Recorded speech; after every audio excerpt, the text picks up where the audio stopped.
Madurai அரிட்டாப்பட்டியில் tungsten சுரங்கம் அமைப்பதற்கு எதிராக சட்டப்பேரவையில் தனி தீர்மானம். அமைச்சர் துரைமுருகன் முன்மொழிந்த தீர்மானம் ஒருமனதாக நிறைவேற்றம்.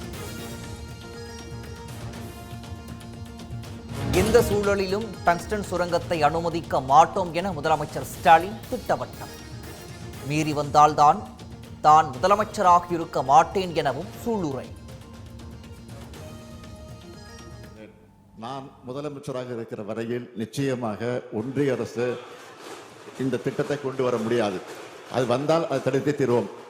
அதான் திரும்ப சொல்றேன், நான் தமிழ்நாட்டினுடைய முதலமைச்சராக இருக்கிற வரையிலே இது நிச்சயமாக நாங்கள் அனுமதிக்க மாட்டோம்.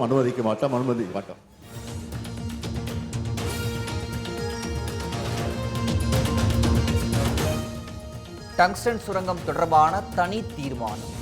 சட்டப்பேரவையில் முதலமைச்சர் ஸ்டாலின், அமைச்சர் துரைமுருகன் மற்றும் எதிர்க்கட்சித் தலைவர் எடப்பாடி பழனிசாமி இடையே காரசார விவாதம்.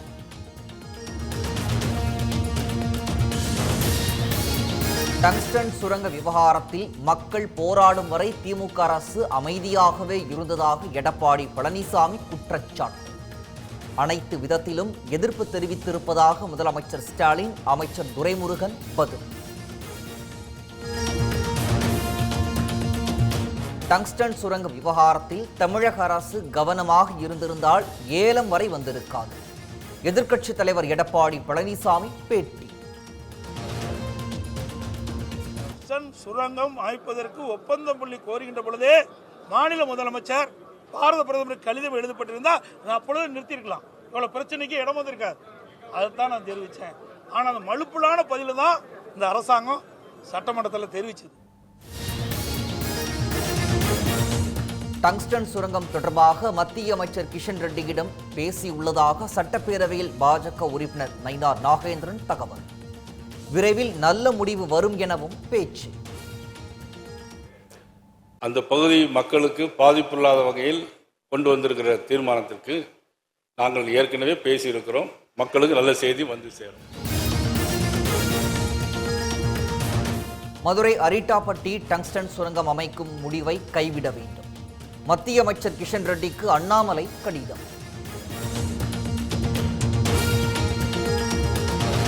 டங்ஸ்டன் சுரங்கம் குறித்து திமுக அரசு தெரிவித்த தகவலின் அடிப்படையிலேயே பணிகள் மேற்கொள்ளப்பட்டதாக அண்ணாமலை தகவல். பொதுமக்களின் எதிர்ப்பை அடுத்து நாடகமாடுவதாகவும் குற்றச்சாட்டு.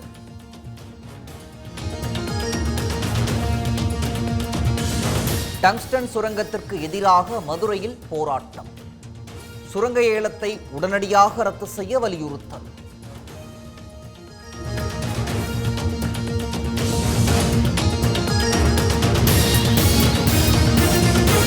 விடுதலை சிறுத்தைகள் கட்சியில் இருந்து ஆதவ் அர்ஜுனா 6 மாத காலத்திற்கு இடைநீக்கம்.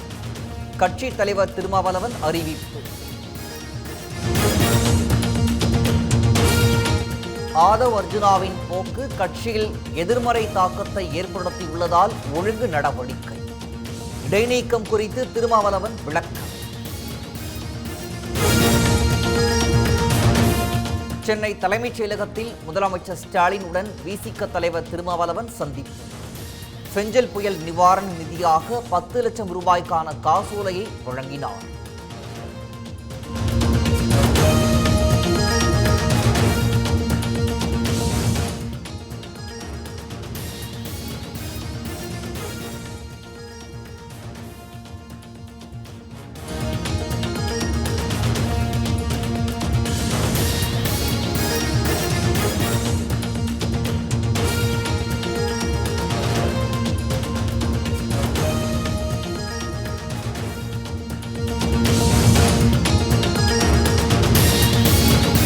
பல முறை அறிவுறுத்தியும் தொடர்ந்து சர்ச்சைக்குரிய வகையில் பேசியதால் ஆதவ் அர்ஜுனா மீது நடவடிக்கை.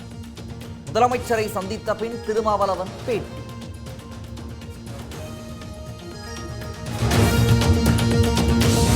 ஆதவ் அர்ஜுனா விவகாரத்தில் திமுகவிடம் இருந்து எந்த அழுத்தமும் தரப்படவில்லை என திருமாவளவன் விளக்கம். விசிகாவிற்கும் தாவேகாவிற்கும் இடையே எந்த மோதலும் இல்லை எனவும் பேட்டி.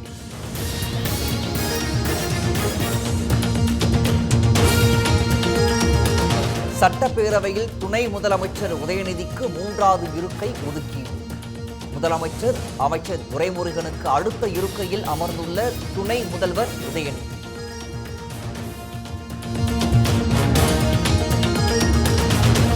மதுரை மீனாட்சியம்மன் கோயிலுக்கு அடுத்த ஆண்டு டிசம்பருக்குள் குடமுழக்கு. சட்டப்பேரவையில் அதிமுக உறுப்பினர் செல்லூர் ராஜு எழுப்பிய கேள்விக்கு அமைச்சர் சேகர் பாபு பதில்.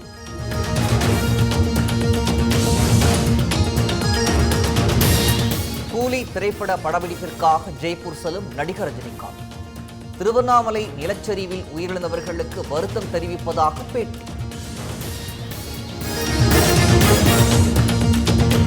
புதுச்சேரியில் புயல் வெள்ளத்தால் பாதிக்கப்பட்ட பகுதிகளில் மத்திய குழுவினர் 2வது நாளாக ஆய்வு.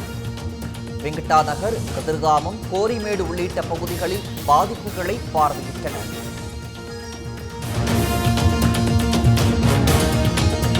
மாவோயிஸ்ட் அமைப்பு நிதியில் இருந்து செலுத்தப்பட்டதால் மருத்துவ மாணவியின் கல்வி கட்டணத்தை முடக்கிய என்ஐஏ. தேசிய புலனாய்வு முகமையின் உத்தரவில் தலையிட சென்னை உயர்நீதிமன்றம் மறுப்பு. சென்னை ஓட்டேரியில் பிரபல ரவுடியை துப்பாக்கியால் சுட்டு பிடித்த போலீசார். துப்பாக்கி, பட்டாக்கத்தி மற்றும் 6 கிலோ கஞ்சா பறிமுதல்.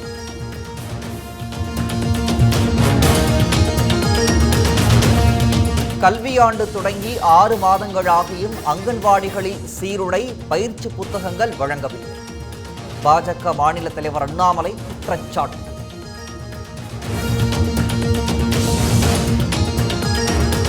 கொச்சி கடலில் படகு கவிழ்ந்து நடுக்கடலில் தத்தளித்த கேரள மீனவர்கள். படகு மற்றும் உபகரணங்கள் மூழ்கிய நிலையில் மீனவர்களை பத்திரமாக மீட்ட தமிழக மீனவர்கள்.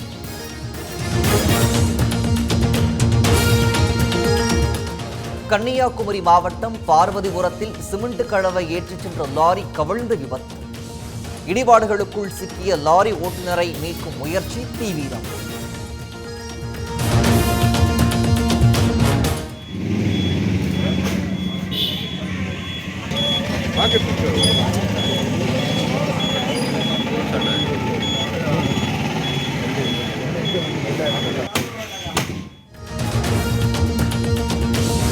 நாற்பத்தி 8வது புத்தக கண்காட்சி வரும் 27ஆம் தேதி சென்னையில் தொடக்கம். தென்னிந்திய புத்தக விற்பனையாளர் மற்றும் பதிப்பாளர் சங்கம் அறிவிப்பு.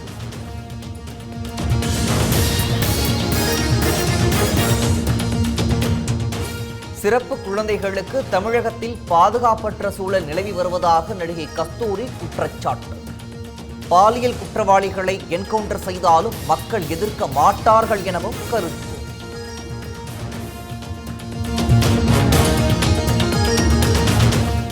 கிளாம்பாக்கம் பேருந்து நிலையத்தை பராமரிக்கும் தனியார் நிறுவனத்தை கண்டித்து அரசு விரைவு பேருந்து ஊழியர்கள் போராட்டம். பயணிகளை ஆம்னி பேருந்துகளுக்கு திருப்பி அனுப்புவதாக குற்றச்சாட்டு.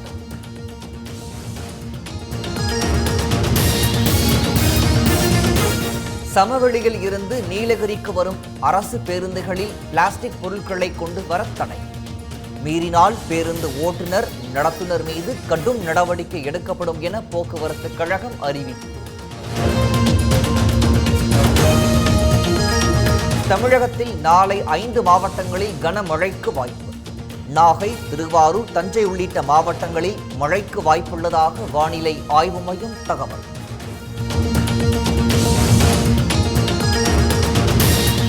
சென்னை மற்றும் புறநகர் பகுதிகளில் அடுத்த 48 மணி நேரத்தில் லேசான மழைக்கு வாய்ப்பு. வானிலை ஆய்வு மையம் தகவல்.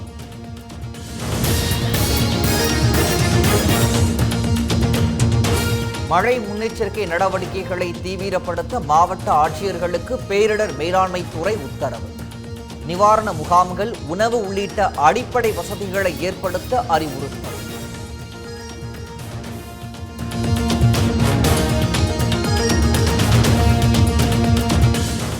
நெல்லையில் இரவு நேர ரோந்தின் போது புஷ்பா பாகம் 2 படம் பார்த்த காவல் உதவி ஆணையர். ரோந்து வாகனம் திரையரங்க வாசலில் இருப்பதை அறிந்து கண்டித்த காவல் ஆணையர்.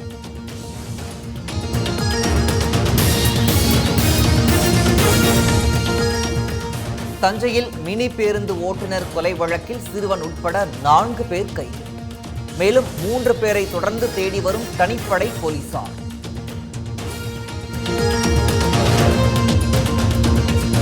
திண்டுக்கல் அருகே கை கால்கள் கட்டப்பட்ட நிலையில் தனியார் நிதி நிறுவன ஊழியர் கொலை. வழக்கு பதிவு செய்து காவல்துறை தீவிர விசாரணை.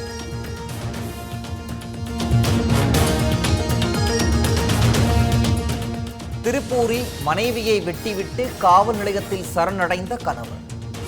சாலையில் வைத்து வெட்டும் பதற வைக்கும் சிசிடிவி காட்சி.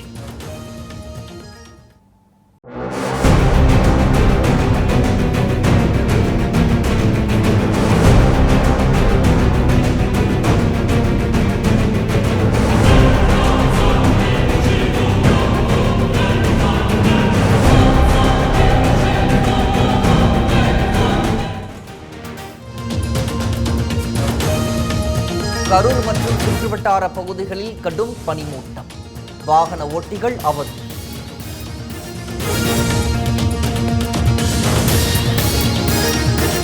கார்த்திகை மாதத்தின் கடைசி சோமவார தினத்தை ஒட்டி குற்றால மீனருவியில் புனித நீராடிய பெண்கள்.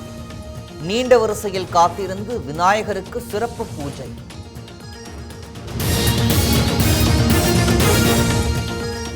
கோவை மாவட்டம் மேட்டுப்பாளையம் அருகே வீட்டிற்குள் புகுந்து வாழைத்தாரை தூக்கிச் சென்ற யானை.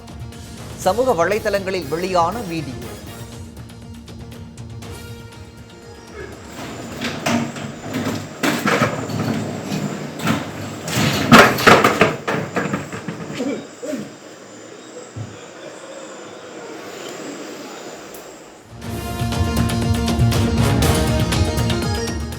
திண்டுக்கல் அருகே புலி நடமாட்டத்தால் பொதுமக்கள் அச்சம். வனத்துறை கூண்டு வைத்து பிடிக்க கோரிக்கை.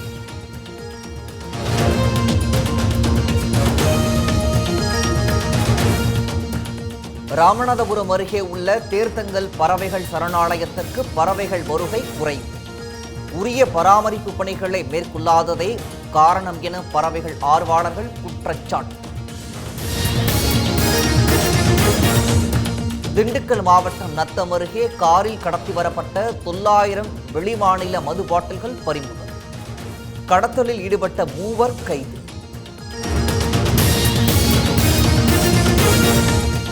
சேலம் மாவட்டம் மேட்டூர் அருகே கடத்தி வரப்பட்ட 8 கிலோ கஞ்சா பறிமுதல். கடத்தலில் ஈடுபட்ட 3 கைது.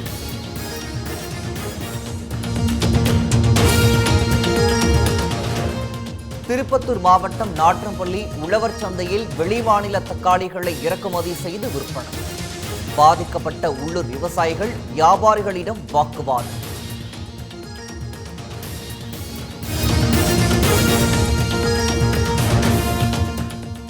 மதுரையில் திருப்பரங்குன்றம் மலை உச்சியில் கார்த்திகை மகாதீபம் ஏற்ற வலியுறுத்தி ஆர்ப்பாட்டம்.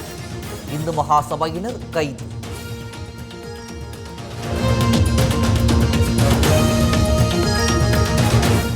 திருப்பூரில் நடைபெற்ற பிரம்மாண்ட வள்ளி கும்மி நிகழ்ச்சி.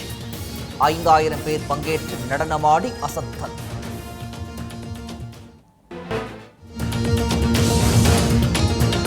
மார்கழி மாதம் பிறக்க ஒரு வாரமே உள்ளதால் சேலத்தில் கோலப்பொடி உற்பத்தி தீவிரம். அதிக ஆர்டர்கள் கிடைத்துள்ளதால் வியாபாரிகள் மகிழ்ச்சி.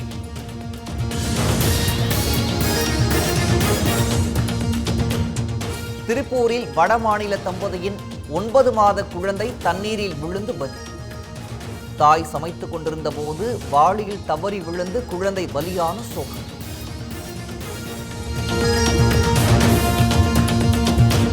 தென்காசி மாவட்டம் கடைநல்லூரில் மின்கம்பம் மீது மோதி அரசு பேருந்து விபத்து. அதிர்ஷ்டவசமாக காயமின்றி தப்பிய பயணிகள்.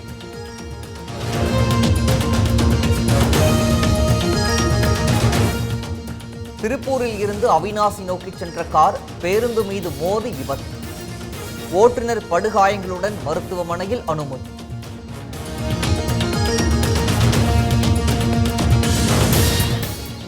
சேலம் சுகவனேஸ்வரர் கோயிலில் கார்த்திகை மாத கடைசி சோமவாரத்தை ஒட்டி 1008 சங்காபிஷேகம். திரளான பக்தர்கள் கலந்து கொண்டு சுவாமி தரிசனம்.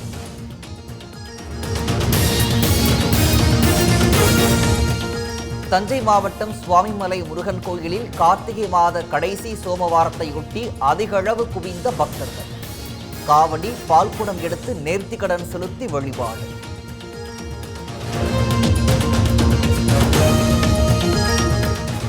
புதுச்சேரி முன்னாள் முதலமைச்சர் ராமச்சந்திரன் காலமானார். தமிழக முதல்வர் ஸ்டாலின் உள்ளிட்டோர் இரங்கல்.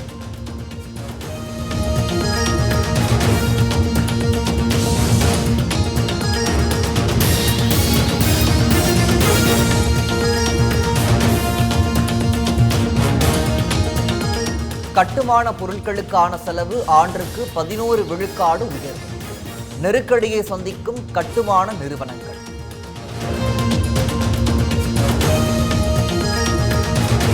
சபரிமலையில் இதுவரை 6 லட்சம் பேருக்கு அன்னதானம். திருவிதாங்கூர் தேவசம் போர்டு தகவல்.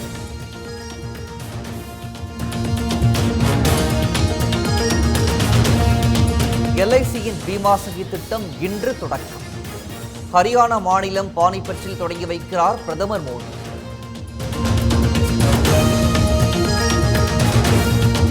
டெல்லி பஷ்சிம் பிகார் பகுதியில் உள்ள 2 பள்ளிகளுக்கு இமெயில் மூலம் வெடிகுண்டு மிரட்டல். தீயணைப்புத் துறையினர் மற்றும் வெடிகுண்டு நிபுணர்கள் தீவிர சோதனை.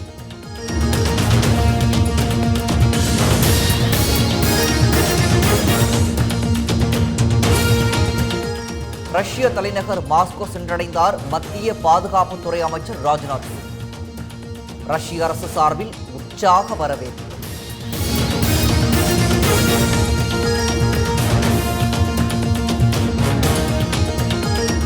காங்கிரஸ் மூத்த தலைவர் சோனியா காந்தியின் பிறந்த நாள்.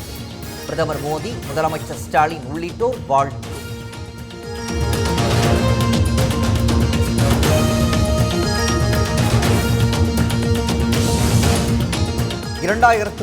ஆண்டிற்குள் இந்திய பொருளாதாரம் இரட்டிப்பாகும்.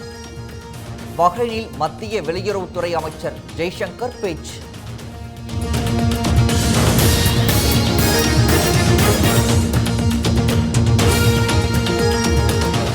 சிரியாவில் வசிக்கும் இந்தியர்கள் பாதுகாப்பாக உள்ளதாக வெளியுறவுத்துறை விளக்கம். தூதரக அதிகாரிகள் தொடர்ந்து உதவிகள் செய்து வருவதாக விளக்கம்.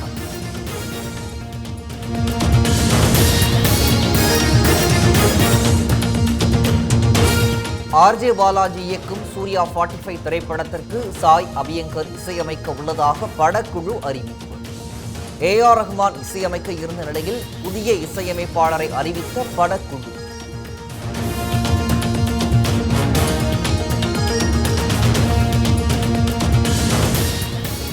வணங்கான் படத்தின் இசை வெளியீட்டு விழா வரும் 18ஆம் தேதி சென்னையில் நடைபெறும் என அறிவிப்பு.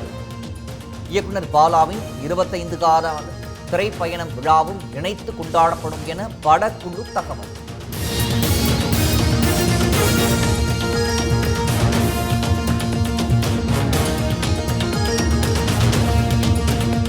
கார் பந்தய பயிற்சிகளை முடித்துவிட்டு சென்னை திரும்பிய நடிகர் அஜித். விமான நிலையத்தில் வீடியோ மற்றும் புகைப்படம் எடுத்து மகிழ்ந்த ரசிகர்கள்.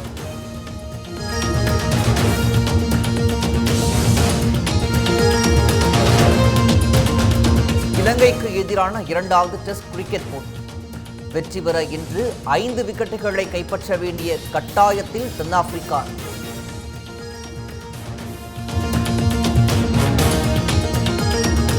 ஜூனியர் ஆசிய கோப்பை கிரிக்கெட் போட்டியில் இந்திய அணியை வீழ்த்தி சாம்பியன் பட்டம் வென்ற வங்கதேசம். 199 ரன்கள் இலக்கை விரட்டிய இந்திய அணி 139 ரன்களில் ஆட்டமிழப்பு.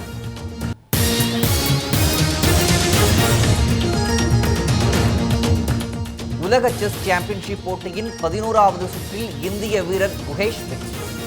6-5 என்ற கணக்கில் முன்னிலை.